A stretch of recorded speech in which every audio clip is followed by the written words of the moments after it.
سئل أمير المؤمنين علي بن أبي طالب: يا علي كيف وصلت إلى هذه المقامات؟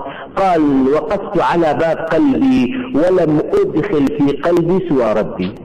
ربي هو الذي دخل قلبي، لأن قلبي ملك لله، لأن قلبي حرم الله، فلا أريد أن يسرق هذا الحرم، كما أن مكة المكرمة حرم الله، الكعبة المشرفة حرم الله، قد سرق هذا الحرم، وفلان يسمي نفسه خادم الحرمين، إنما هو حرام الحرمين، سرق الحرمين،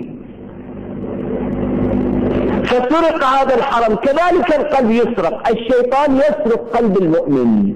لذا في نهج البلاغة يقول: هذا القلب يسرقه الشيطان فيعشعش فيه، يكون القلب عش الشيطان، بعدما كان القلب حرم الله، بعدما كان قلب المؤمن عرش الله، وإذا به يصبح قلب المؤمن عش الشيطان، يفرخ ويبيض فيه. في نهج البلاغة أمير المؤمنين يقول ذلك، أنه الشيطان يدخل في قلب العبد ويفرق ويبيض، يسرق هذا القلب، هذا القلب الذي كان حرم الله يسرقه كما سرقت مكة المكرمة. ويأتي صاحب الأمر في الحديث الشريف، ويأتي صاحب الأمر وأول ما يفعل أنه يأخذ الكعبة من يد سراقها، يعني إلى ذلك اليوم تكون الكعبة بيد السراق، ويأتي الحجة إن شاء الله ويأخذ الكعبة من يد سراقها.